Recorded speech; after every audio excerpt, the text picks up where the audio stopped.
अस्सलामु अलैकुम वरहमतुल्लाहि वबरकातुहू। मुअज़्ज़ज़ ख़वातीन व हज़रात, आज का हमारा टॉपिक है कि तरावी में जो हाफिज़ को दरपेश मसाइल होते हैं या हाफिज़ जिन मसाइल को फेस करता है वो क्या हैं। क्योंकि हम जो पीछे नमाज़ पढ़ते हैं और जो मुक़्तदी होते हैं वो तरह तरह के ताने कसते हैं। कभी कहते हैं हाफिज़ साहब आज तो बड़ी गलतियाँ आ गईं, कभी कहते हैं हाफिज़ साहब आपने जल्दी पढ़ा, कभी कहते हैं आज तो आप कारी अब्दुल बासित साहब बने बैठे हैं, कभी कहते हैं कि आज आपने रुकू जल्दी कर दिया, कभी कहते हैं सजदा आपने आहिस्ता किया है, बड़ा लंबा सजदा किया है, कभी अत्तहियात पे तंज करते हैं। तो तरह तरह के तंज करते हैं, लेकिन हम ये नहीं देखते कि एक हाफिज़ जो हमें तरावियाँ पढ़ाने आता है वो भी एक इंसान है। हम उसे एक फरिश्ते की तरह या एक मशीन की तरह जिसमें एक टाइम सेट किया गया हो उसकी तरह लेते हैं। हालांकि हाफिज़ को जो दरपेश मसाइल हैं उन पे हमने आज तक ना किसी ने बात करने की कोशिश की है, ना किसी ने ज़रूरी समझा है इसको। तो हाफिज़ को जो दरपेश मसाइल होते हैं उसमें सबसे पहला जो मसला होता है वो होता है कि तरावी के अंदर आप लोगों के सामने कुरान मजीद को जो अपनी मंजिल होती है उसको पढ़ना, इसका बहुत बड़ा मुसल्ले का एक उसके ऊपर बहुत बड़ा प्रेशर होता है।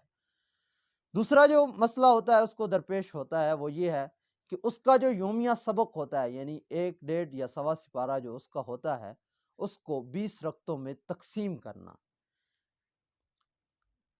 कि ऐसा ना हो कि रकातें रह जाएं और मंजिल ख़त्म हो जाए, तो फिर भी एक नमाजी नया मसला उसके लिए बना देंगे।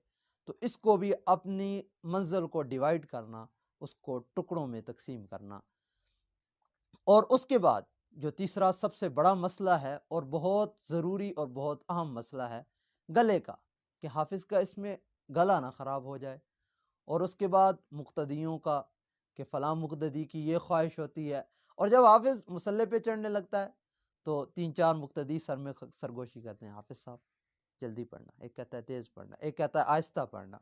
तो तरह तरह की डिमांड्स जो होती हैं उसकी यही ख्वाहिश होती है कि 20 रक्तों में हर नमाजी की जो डिमांड है वो पूरी कर दे।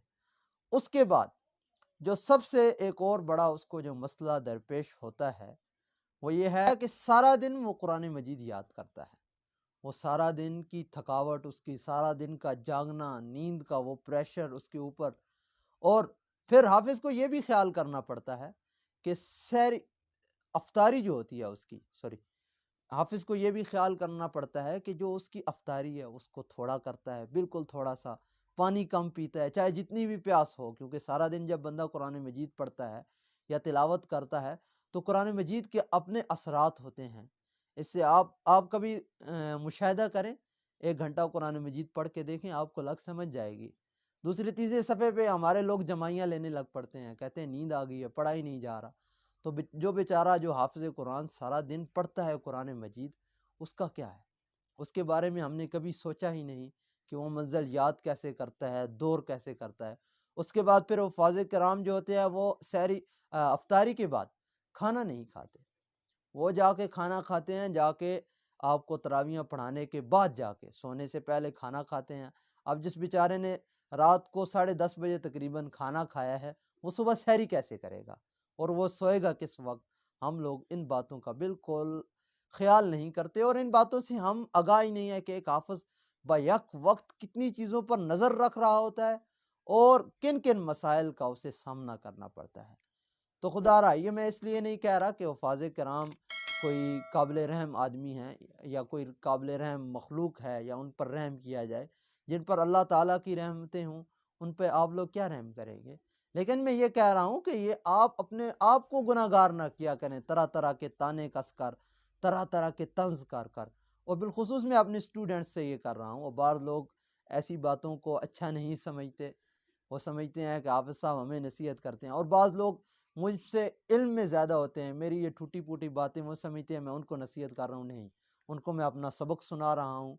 ये जो मेरे स्टूडेंट्स, फैमिली मेंबरान या मुझसे छोटे जो उम्र में छोटे हैं, उनके लिए ये थोड़ी-सी नसीहतें होती हैं कि वो इन बातों पर बहुत ज़्यादा ध्यान दें, और ऐसी जो मैं ये जिन चीज़ों को आगाह कर रहा हूँ, जिन पॉइंट्स को मैं पॉइंट आउट कर रहा हूँ, उनको नज़र में रखें। क्योंकि ये छोटी-छोटी बातें होती हैं जो हमें बड़े गुनाहों तक लेके जाती हैं। تو ادب بہت بڑی چیز ہے، حفاظ کرام کا ادب کرنا چاہیے۔ بقول شاعر مشرق علامہ اقبال رحمۃ اللہ علیہ نے فرمایا تھا، خاموش اے دل بھری محفل میں چلانا نہیں اچھا، ادب پہلا کرینہ ہے محبت کے کرینوں میں۔ تو حفاظ کرام کی قدر کریں، یہ امت کا ایک بہت بڑا اثاثہ ہے۔ اللہ تعالیٰ کے بہت ہی قریبی لوگ ہوتے ہیں، اگرچہ ان میں کمیاں کوتاہیاں ہوتی ہیں، لیکن وہ اللہ جانے اور یہ جانے آپ کو ان پر کس نے مقرر کر دیا ہے۔ لیکن ان کے ساتھ نرمی والا معاملہ کریں، یہ آپ کے لیے بھی بہتر ہے اور حفاظ کرام کے لیے بھی بہت ہی خوشی کا باعث بنے گا۔ اللہ تعالیٰ عمل کرنے کی توفیق عطا فرمائے۔ جزاک اللہ۔